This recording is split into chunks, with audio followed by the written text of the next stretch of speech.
ओम परमात्मने नमः। 7वें अध्याय में प्रहलाद जी के द्वारा माता के गर्भ में प्राप्त हुए नारद जी के उपदेश का वर्णन।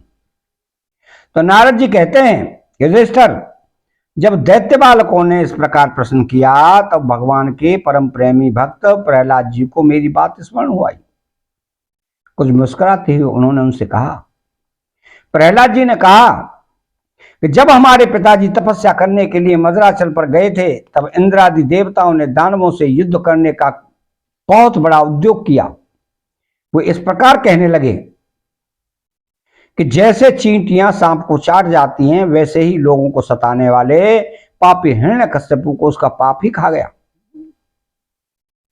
जब दैत्य सेनापतियों को देवताओं की भारी तैयारी का पता चला तब उनका साहस जाता रहा। वे उनका सामना नहीं कर सके और मार खाकर स्त्री, पुत्र, मित्र, गुरुजन, महल, पशु और साज सामान की कुछ भी चिंता न करके वे अपने प्राण बचाने के लिए बड़ी जल्दी में सबके सब इधर उधर भाग गए। अपनी जीत चाहने वाले देवताओं ने राजमहल में लूट खसोट मचा दी। यहां तक कि इंद्र ने राजरानी मेरी माता कयाधु को भी बंदी बना लिया। मेरी मां भय से घबराकर कुर्री पक्षी की भांति रो रही थी तो इंद्र उसे बलात् लिए जा रहे थे। दैववश देवर्षि नारद उधर आ रहे निकले। उन्होंने मार्ग में मेरी मां को देख लिया। उन्होंने कहा, देवराज, यह निरपराध है, इसे ले जाना उचित नहीं। महाभाग, इस सती साध्वी पर नारी का तिरस्कार मत करो, इसे छोड़ दो, तुरंत छोड़ दो। इंद्र ने कहा कि इसके पेट में देवद्रोही हिरण्यकश्यपु का अत्यंत प्रभावशाली वीर्य है। प्रसव पर्यंत ये मेरे पास रहे, बालक हो जाने पर उसे मारकर मैं इसे छोड़ दूंगा। नारद जी ने कहा, इसके गर्भ में भगवान का साक्षात परम प्रेमी भक्त और सेवक अत्यंत बली और निष्पाप महात्मा है, तो मैं उसको मारने की शक्ति नहीं है। देवर्षि नारद की यह बात सुनकर उसका सम्मान करते हुए इंद्र ने मेरी माता को छोड़ दिया और फिर उसके गर्भ में भगवत भक्त है, इस भाव से उन्होंने मेरी माता की प्रदक्षिणा की तथा अपने लोक में चले गए। इसके बाद देवर्षि नारद जी मेरी माता को अपने आश्रम पर लेवा लाए और उसे समझा बुझाकर कहा कि बेटी, जब तक तुम्हारा पति तपस्या करके लौटे तब तक तुम यहीं रहो। जो आज्ञा कहकर वह निर्भयता से देवर्षि नारद के आश्रम पर ही रहने लगी और तब तक रही जब तक मेरे पिता घोर तपस्या से लौटकर नहीं आए। मेरी गर्भवती माता मुझ गर्भस्थ शिशु की मंगल कामना से और इच्छित समय पर अर्थात मेरे पिता के लौटने के बाद संतान उत्पन्न करने की कामना से बड़े प्रेम तथा भक्ति के साथ नारद जी की सेवा शुश्रूषा करती रही। देवर्षि नारद जी बड़े दयालु और सर्वसमर्थ हैं। उन्होंने मेरी मां को भागवत धर्म का रहस्य और विशुद्ध ज्ञान दोनों का उपदेश दिया। उपदेश करते समय उनकी दृष्टि मुझ पर भी थी। बहुत समय बीत जाने के बाद और स्त्री होने के कारण भी मेरी माता को तो अब उस ज्ञान की स्मृति नहीं रही, परंतु देवर्षि की विशेष कृपा होने के कारण मुझे उसकी स्मृति नहीं हुई। यदि तुम लोग मेरी इस बात पर श्रद्धा करो तो तुम्हें भी यह ज्ञान हो सकता है, क्योंकि श्रद्धा से स्त्री और बालकों की बुद्धि भी मेरे ही समान शुद्ध हो सकती है। जैसे ईश्वर मूर्ति काल की प्रेरणा से वृक्षों के फल लगते हैं, ठहरते, बढ़ते, पकते, क्षीण होते और नष्ट हो जाते हैं, वैसे ही जन्म, अस्तित्व की अनुभूति, वृद्धि, परिणाम, क्षय और विनाश, ये 6 भाव विकार शरीर में ही देखे जाते हैं। आत्मा से इनका कोई संबंध नहीं है। आत्मा नित्य, अविनाशी, शुद्ध, एक क्षेत्रज्ञ, आश्रय, निर्विकार, स्वयं प्रकाश, सबका कारण, व्यापक, असंग तथा आवरण रहित है। ये 12 आत्मा के उत्कृष्ट लक्षण हैं। इनके द्वारा आत्म तत्व को जानने वाले पुरुष को चाहिए शरीर आदि में अज्ञान के कारण जो मैं और मेरे का झूठा भाव हो रहा है उसे छोड़ दे। जिस प्रकार सुवर्ण की खानों में पत्थर में मिले हुए सुवर्ण को उसके निकालने की विधि जानने वाला स्वर्णकार उन विधियों से उसे प्राप्त कर लेता है, वैसे ही अध्यात्म तत्व को जानने वाला पुरुष आत्म प्राप्ति के उपायों द्वारा अपने शरीर रूप क्षेत्र में ही ब्रह्म पद का साक्षात कर लेता है। आचार्यों ने मूल प्रकृति, बहन तत्व, अहंकार और पंच तन्मात्राएं, इन 8 तत्वों को प्रकृति बतलाया है। उनके 3 गुण हैं, सत्व, रज और तम, तथा उनके विकार हैं 16, 10 इंद्रियां, 1 मन और 5 महाभूत। इन सब में एक पुरुष तत्व अनुगत है। इन सब का समुदाय ही देह है। यह 2 प्रकार का है, स्थावर और जंगम। इसी में अंतःकरण, इंद्रिय आदि अनात्मक वस्तुओं का यह आत्मा नहीं है। इस प्रकार बात करते हुए आत्मा को ढूंढना चाहिए। आत्मा सब में अनुगत है, परंतु है वह सबसे पृथक। इस प्रकार शुद्ध बुद्धि से धीरे धीरे संसार की उत्पत्ति, स्थिति और उसके प्रलय पर विचार करना चाहिए। उतावली नहीं करनी चाहिए। जागृत, स्वप्न और सुषुप्ति ये तीनों बुद्धि की वृत्तियां हैं। इन वृत्तियों का जिसके द्वारा अनुभव होता है वही सबसे अतीत, सबका साक्षी परमात्मा है। जैसे गंध से उनके आश्रय वायु का ज्ञान होता है, वैसे ही बुद्धि की इस कर्तव्यजन्य एवं बदलने वाली तीनों अवस्थाओं के द्वारा इनमें साक्षी रूप से अनुगत आत्मा को जाने। गुणों और कर्मों के कारण होने वाला जन्म मृत्यु का यह चक्र आत्मा को शरीर और प्रकृति से पृथक न करने के कारण ही है। यह अज्ञान मूलक एवं मिथ्या है। फिर भी स्वप्न के समान जीव को इसकी प्रतीति हो रही है। इसलिए तुम लोगों को सबसे पहले इन गुणों के अनुसार होने वाले कर्मों का बीज ही नष्ट कर देना चाहिए। इससे बुद्धि वृत्तियों का प्रवाह निवृत्त हो जाता है। इसी को दूसरे शब्दों में योग व परमात्मा से मिलन कहते हैं। यो तो इन त्रिगुणात्मक कर्मों की जड़ उखाड़ फेंकने के लिए अथवा बुद्धि वृत्तियों का प्रवाह बंद कर देने के लिए सहस्रों साधन है, परंतु जिस उपाय से और जैसे सर्वशक्तिमान भगवान में स्वाभाविक निष्काम प्रेम हो जाए वही उपाय सर्वश्रेष्ठ है। यह बात स्वयं भगवान ने कही है।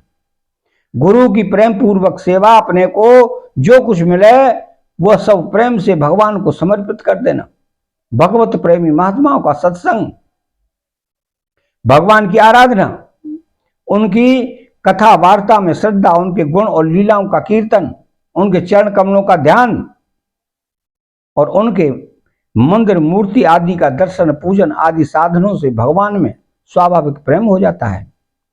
सर्वशक्तिमान भगवान श्री हरि समस्त प्राणियों में विराजमान है।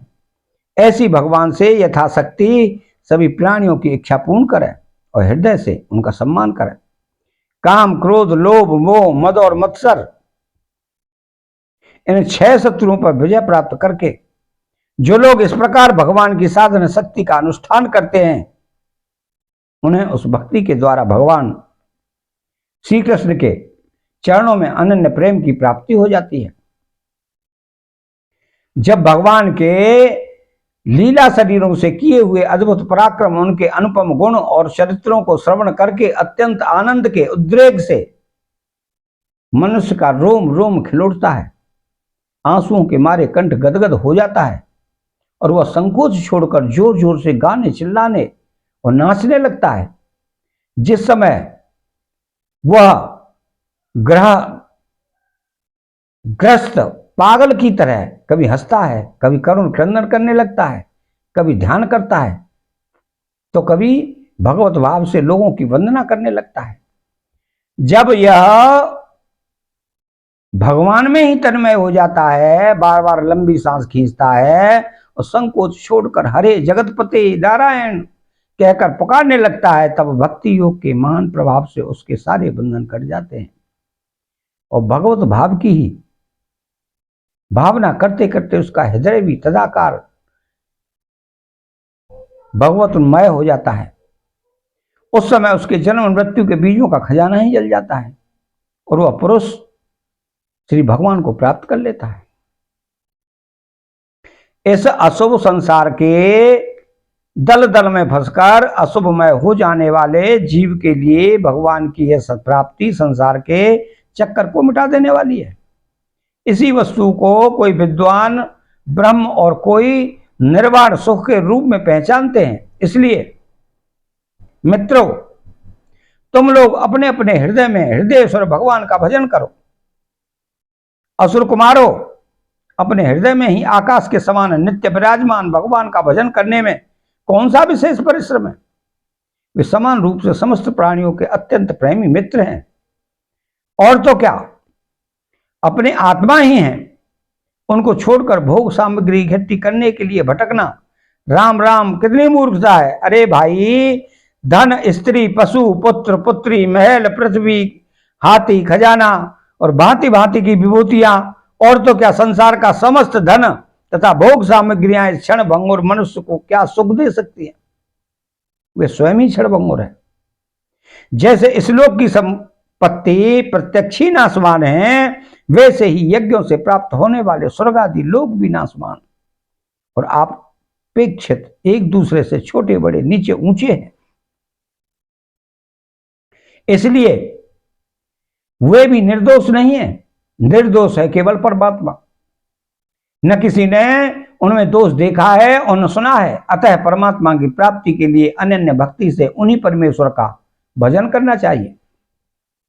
इसके सिवा अपने को बड़ा विद्वान मानने वाला पुरुष इस लोक में जिस उद्देश्य से बार बार बहुत से कर्म करता है, उस उद्देश्य की प्राप्ति तो दूर रही, उल्टा उससे उसके विपरीत ही फल मिलता है और नया संदेह मिलता है। कर्म में प्रवृत्त होने के दो ही उद्देश्य होते हैं, सुख पाना और दुख से छूटना। परंतु जो पहले कामना न होने के कारण सुख में निमग्न रहता था, उसे ही अब कामनाओं के कारण यहां सदा सर्वदा दुख ही भोगना पड़ता है। मनुष्य इस लोक में सकाम कर्मों के द्वारा जिस शरीर के लिए भोग प्राप्त करना चाहता है, वह शरीर ही पराया श्यार कुत्तों का भोजन और नाशवान है। कभी वह मिल जाता है तो कभी बिछुड़ जाता है। जब शरीर की ही यह दशा है, तब इससे अलग रहने वाले पुत्र, स्त्री, महल, धन, संपत्ति, राज्य, खजाने, हाथी, घोड़े, मंत्री, नौकर, चाकर, गुरुजन और दूसरे अपने कहलाने वाले की तो बात ही क्या है। ये तुच्छ विषय शरीर के साथ ही नष्ट हो जाते हैं। ये जान तो पड़ते हैं परंतु पुरुषार्थ के समान, परंतु वास्तव ही अनर्थ रूप ही है। आत्मा स्वयं ही अनंत आनंद का महासमुद्र है। उसके लिए इन वस्तुओं की क्या आवश्यकता है। भाइयों, तनिक विचार तो करो। जो जीव गर्भाधान से लेकर मृत्यु पर्यंत सभी अवस्थाओं में अपने कर्मों के अधीन होकर कलेश ही कलेश भोगता है, उसका इस संसार में स्वार्थ ही क्या है। ये जीव सूक्ष्म शरीर को ही अपना आत्मा मानकर उनके द्वारा अनेकों प्रकार के कर्म करता है और कर्मों के कारण ही फिर शरीर ग्रहण करता है। इस प्रकार कर्म से शरीर और शरीर से कर्म की परंपरा चल पड़ती है और ऐसा होता है अविवेक के कारण। इसलिए निष्काम भाव से निष्क्रिय आत्म स्वरूप भगवान श्री हरि का भजन करना चाहिए। अर्थ, धर्म और काम सब उन्हीं के आश्रित हैं, बिना उनकी इच्छा के नहीं मिल सकते। भगवान श्री हरि समस्त प्राणियों के ईश्वर, आत्मा और परम प्रियतम हैं। वे अपने ही बनाए हुए पंचभूत और सूक्ष्म भूत आदि के द्वारा निर्मित शरीरों में जीव के नामों से कहे जाते हैं। देवता, दैत्य, मनुष्य, यक्ष अथवा गंधर्व कोई भी क्यों न हो, जो भगवान के चरण कमलों का सेवन करता है वो हमारे ही समान कल्याण का भाजन होता है। दैत्य बालकों, भगवान को प्रसन्न करने के लिए ब्राह्मण, देवता अथवा ऋषि होना, सदाचार और विविध ज्ञानों से संपन्न होना तथा दान, तप, यज्ञ, शारीरिक और मानसिक शौच और बड़े बड़े व्रतों का अनुष्ठान पर्याप्त नहीं है। भगवान केवल निष्काम प्रेम भक्ति से ही प्रसन्न होते हैं। और सब तो विडंबना मात्र है। इसलिए दानव बंधुओं, समस्त प्राणियों को अपने समान ही समझकर सर्वत्र विराजमान सर्वात्मा सर्वशक्तिमान भगवान की भक्ति करो। और भगवान की भक्ति के प्रभाव से दैत्य, यक्ष, राक्षस, स्त्रियां, सूक्ष्म, शूद्र, गोपालक, अहीर, पक्षी, मृग और बहुत से पापी जीव भी भगवत भाव को प्राप्त हो गए हैं। इस संसार में यह मनुष्य शरीर में जीव का सबसे बड़ा स्वार्थ अर्थात एकमात्र परमार्थ ही है कि वह भगवान की, श्री कृष्ण की अनन्य भक्ति प्राप्त करे। उस भक्ति का स्वरूप है सर्वदा सर्वत्र सब वस्तुओं में भगवान का दर्शन। अतः यह 7वां अध्याय समाप्त होता है। चैनल को सब्सक्राइब करें, बेल आइकन घंटी को दबाएं, कमेंट बॉक्स में श्री राधे कृष्ण लिखें। जय श्री कृष्ण।